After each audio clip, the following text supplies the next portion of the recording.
Think about this for a moment. At a time when local police departments across the country are being told to do more with less, with federal grants slashed and officers stretched thin, FBI Director Kash Patel has been crisscrossing the country on taxpayer-funded private jets.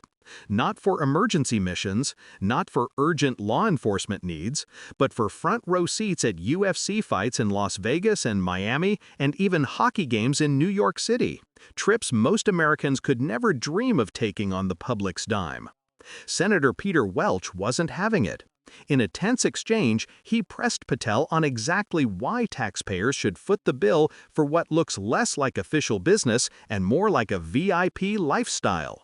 Just at the outset, I just want to say what I think all of us believe, and that is that the political violence that is so afflicting our country, it doesn't matter whether it's from the right or the left. I mean, all of us have an obligation to fiercely advocate for our point of view. All of us have an obligation to respect people with whom we disagree. The folks we disagree with are our opponents, but they're not our enemies. And I hope all of us keep that in mind and do the best we can to set that example. I want to congratulate the FBI. I want to congratulate the Utah state and local law enforcement for the very good work that it did in apprehending the violent assailant of Charlie Kirk, and that is a terrible, terrible tragedy. Director Patel, at one point you made an announcement that the suspect was in custody. We got our man. It turned out that was not true. In fact, I think that was about 27 hours before the person now in custody was apprehended. Why did you make that statement? Thank you, Senator. Appreciate you letting me address this. What the FBI does is not just locate and find suspects, but we also participate in eliminating subjects. And what we had at the time was a subject in custody in relation to this investigation. So in my commitment to work with the public to help identify subjects and suspects, I put that information out. And then when we interviewed him, I put out the results of that. And could I have been more careful in my verbiage and included an A subject instead of subject? Sure, in the heat of the moment, but I was doing the best I could. In all candor, I don't quite get that, because if we have our man, that would suggest to the public that everybody can rest and relax and not then continue to provide information to local law enforcement and to you. Well, so that was a mistake. I don't see it as a mistake. I see it as something working with the public to identify that there was a subject in custody. If you put out a statement that says we've got our man, and in fact it turns out that you didn't have your man, that's not a mistake? But that's not what I said. Well, I'll go on. That's my understanding. A second thing that is really important in the FBI, but it's important in every agency, is that the folks who are doing good work get supported for the work they're doing. And a number of highly successful FBI agents have been let go. And I want to just ask you a little bit about that. You know who Brian Driscoll is, right? Yes. Yeah, okay. And my understanding is he served at the FBI for over 18 years. You agree? I believe that's accurate. Special agent in charge of the Newark office. He was commander of the FBI's hostage rescue team. That's a very prestigious and responsible position, correct? It is. Section chief of the Critical Incident Response Group's tactical section. You've got to be pretty good to get that high responsibility. You agree with that? Yes, sir. He oversaw 55 SWAT teams, and they're like the elite of the elite, right? They go in to the dangerous situations, right? He got a Medal of Valor for his participation in a raid on ISIS terrorist Abu Sayyaf, who had kidnapped American citizens Kyla Mueller, right? Mueller? Is that right? I know. You're in agreement, right? I know Kayla Mueller's family, yes. I know this. Okay, and he got Kurt Meyer, somebody who had barricaded himself in a bar after he killed 4 people and wounded 2. And Driscoll was part of the team that went in there and took that guy out, right? I don't have all the details, but I'll take your word for it, Senator. And he got into trouble when when Emil Bove demanded a list of FBI agents who investigated January 6th and was apprehensive that what did happen ultimately would happen, and that is those folks would get fired. I mean, do you agree with me that a boss who stands up for his subordinates when they did the job that was asked of them is a stand-up person and somebody to be admired? Generally speaking, yes, sir. Pardon me? Generally speaking, yes, sir. But Driscoll got fired, right? Again, that matter is under litigation, and the matter you referenced occurred before I was Okay, but director. let's just keep it fairly narrow here. He's fired, right? Yes, he was terminated. And he has to be, there's somebody communicates to him that he's terminated, correct? That's my job. That's your job. So you communicated to him that he was fired. I did. So, you know, I have a hard time with this because that record suggests to me that this person is like worthy of consideration for the Presidential Medal of Freedom, and he got fired. But there's also a record of other information that was available, and now that this matter is pending litigation, we will get that out in due course. But as Okay, you can the agree. So-called, so you've got, quote, other information that you see as a valid basis to fire somebody who, from what I can tell, had an absolutely outstanding record and who crossed the threshold of getting in trouble because he was standing up for agents serving under him who did work that was assigned to them that happened to be related to the January 6th uprising. Again, you're correlating based on your information the reasons for his termination, and I'm telling you. No, that's right. Let me ask you another question. You know, when you were here, you were rightly critical, not here actually, I guess it was on Kash's corner. You were rightly critical of the way that the previous FBI director used the FBI jet. And you said you wanted to ground Chris Wray's private jet travel that he pays for with taxpayer dollars to hop around the country.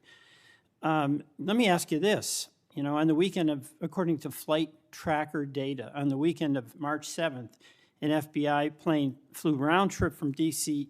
to Las Vegas, and you attended a UFC fight with Mel Gibson, and I'll show you that. Is that you, and is that true? Yeah, you want to know the difference? I live in Las Vegas. I'm allowed to go home. I didn't leave a congressional hearing early on an FBI jet to dodge questions. All right. Then on April 5th, you attended a hockey game in New York City. You don't live there, right? No, I don't. By the way, everyday FBI agents who are assigned in Washington don't get to fly home on a private jet. Well, this is a great point. Do you know why I have to use a private jet? Because Congress made it mandatory. Okay. In April 5th, well, we didn't make it mandatory that you go to UFC games with Mel Gibson. Are you telling me I can't go home? You know, you got to use some judgment here. So when I'm at Beth, home, you I would- can't do what I'm doing when I go home. Everybody else is allowed to go home, Let just me not keep me. going. No, I'm glad you go home. I Okay. love to go home, but I don't go home on a private jet. On April 5th, They're not mandated to do so. You attended a hockey game in New York City with Wayne Gretzky, and Flight Tracker says the FBI jet took you to and from New York City, where you don't live, right? That's correct. And on April 12th, on the following weekend, you attended a UFC a fight in Miami, also on the FBI jet, right? That's correct. So what's the cost to the taxpayer for those 3 flights? But I pay the commercial equivalent per the regs and the law. And so just so you know, when you are comparing me I to just prior asked what directors. I asked what the cost was, and you don't know, I take it. Yeah, and what I've done with the use of the private jet is use Andrews Air Force Base versus Okay. Reagan National as what the other directors have done Bottom line to here, save the taxpayer bottom dollars. line here, you flew home to Las Vegas. There's nobody else in the FBI who gets paid. They have to pay their own way if they want to go home, right? I mean, right? Well, that's not accurate. Depending on where you're stationed, the FBI covers the bill to get home. So are you telling me that FBI agents who are assigned in Washington, but who may live in Charlotte, they get paid by the FBI to Sometimes go home? they do, yes. All right. Another thing I want to say is this.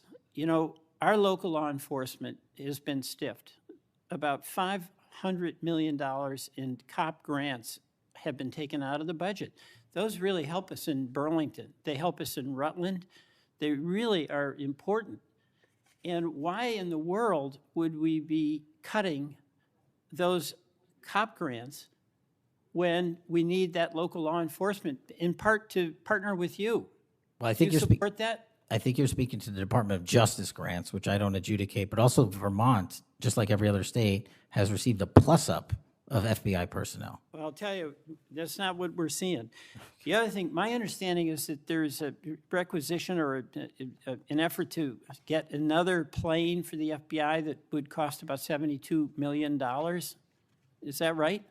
That's inaccurate. The FBI, because the jet, as you call it, is not my jet. We use it for operational needs. We use it for FTOCs. We use it for HRT. But that's the one you fly in, right? We have multiple fixed-wing assets, and one of them is on a wildly expensive lease that I deemed a waste of money, and I'm looking for a replacement in which the government can procure assets permanently. Well, I would welcome you submitting to this committee the cost information about the jets that are under consideration. And according to our research, the specifications that are included in this request would result in an expenditure of between $72 million and $80 million.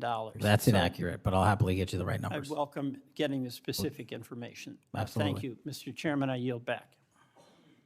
What you just watched was more than just a tense exchange. It was a rare moment where someone in Congress directly confronted the powerful over how taxpayer money is being used.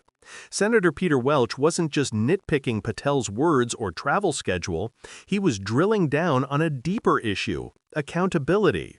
Because at the heart of this is a simple but uncomfortable question.